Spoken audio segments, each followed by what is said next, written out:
Hi guys! It's me, your teacher Belle, and welcome to my channel.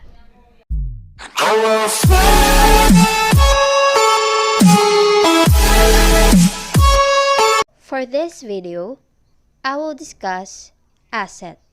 Let's start by defining the term. So what is an asset? Assets are resources controlled by the business as a result of past transactions and events, and from which future economic benefits are expected to flow to the business. Instead na owned, controlled yung ginamit na term dito sa definition ng asset.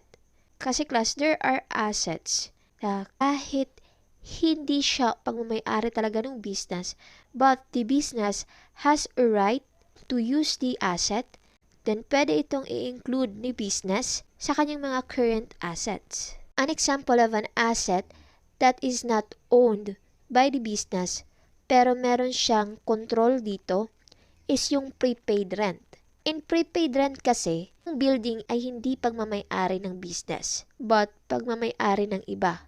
Kaya nga tinawag siyang renta kasi nakikigamit ka lang.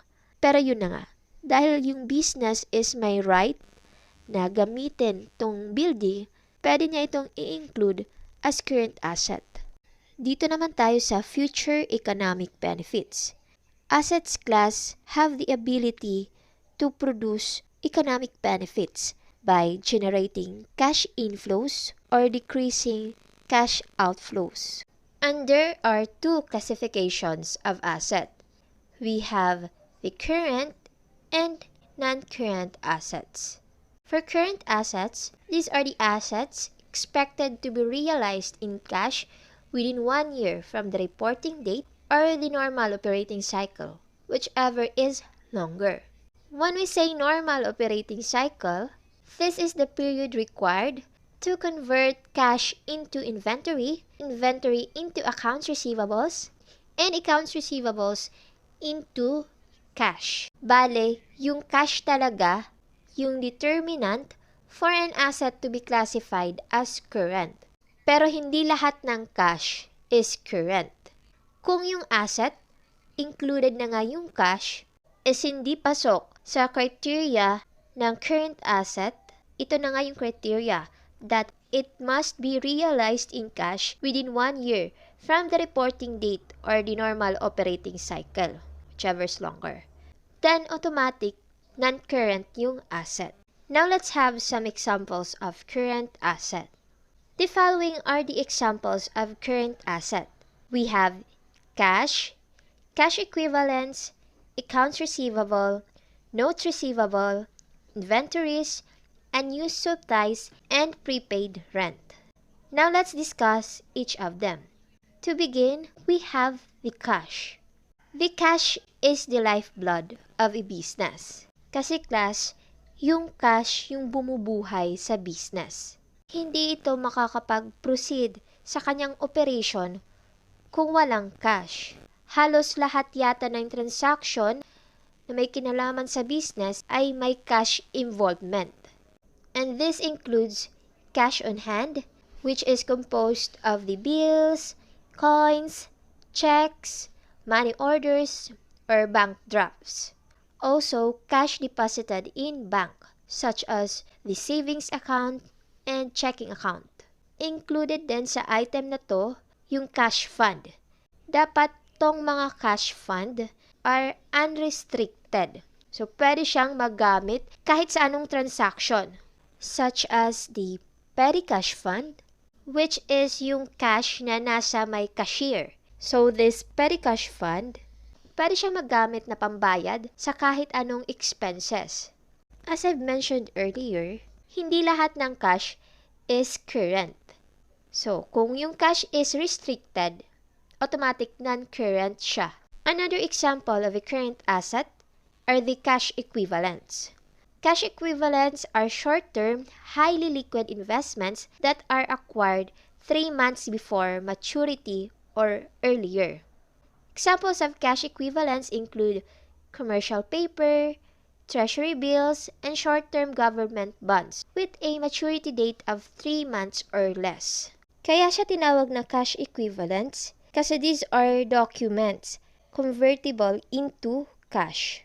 Pero magiging current asset lang yung isang cash equivalent if it is acquired 3 months before its maturity or earlier. Next, we have the accounts receivable. Also refers to open accounts, which represent the amount of money owed by the customers to the business.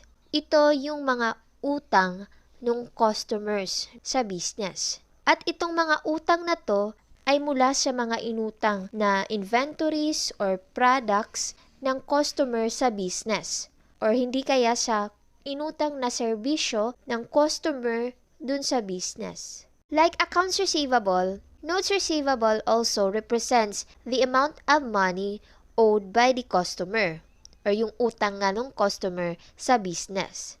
But this time, it is evidenced by a promissory note. Kanina sa accounts receivable, kaya siya tinawag na open account kasi makakautang kaagad yung customer kahit wala pa siyang ipresentang mga papeles na nagpapatunay na umutang siya. Unlike dito sa notes receivable, merong promissory note.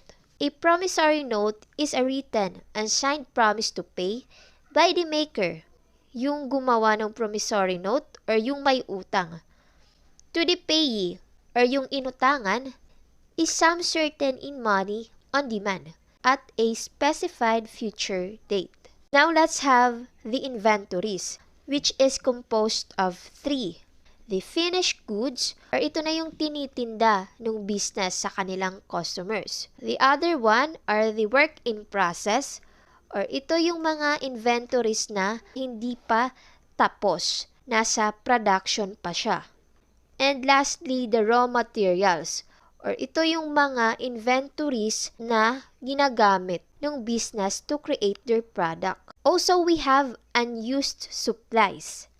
Unused supplies class represents supplies which remained unused at the end of the accounting period. An example of this class is yung mga office supplies, like the bond papers, ball pen. Kung may natira pang bond papers and other office supplies for that period, yan na yung unused supplies natin. Lastly, we have the prepaid rent, which refers to an advance payment made by the business to cover for future rental payments. Now let's have the non-current asset examples. The following are the examples of non-current asset. We have the equipment, furniture and fixtures, building, and land. For equipment, it represents manual or automated machines used in the business like photocopying machines, computers, laptops, and delivery vehicles. For furniture and fixtures, these include tables, chairs, filing cabinets, and display racks. Then the building, or the physical structure owned and used by the business to conduct its business operation. Lastly, we have the land, which refers to the physical site owned by the business where the building is situated. And among the non-current assets, only land is not subject to depreciation. When we say depreciation, this is the reduction in the value of an asset. Maraming factors kung bakit nagde-depreciate yung isang non-current asset. Isang factor is yung panahon. Kasi habang tumatagal yung panahon, may ibang non-current asset na kinakalawang na. O di kaya sa sobrang paggamit dito, kaya nagde-depreciate yung asset. Yung land naman class, instead na mag-depreciate, nag-a-appreciate siya. When we say appreciate, tumataas yung value niya. Diba habang tumatagal, yung mga land natin is pamahal ng pamahal. That will be all for this video. I hope you learned something from this discussion class. But still, thank you for listening and see you on our next discussion.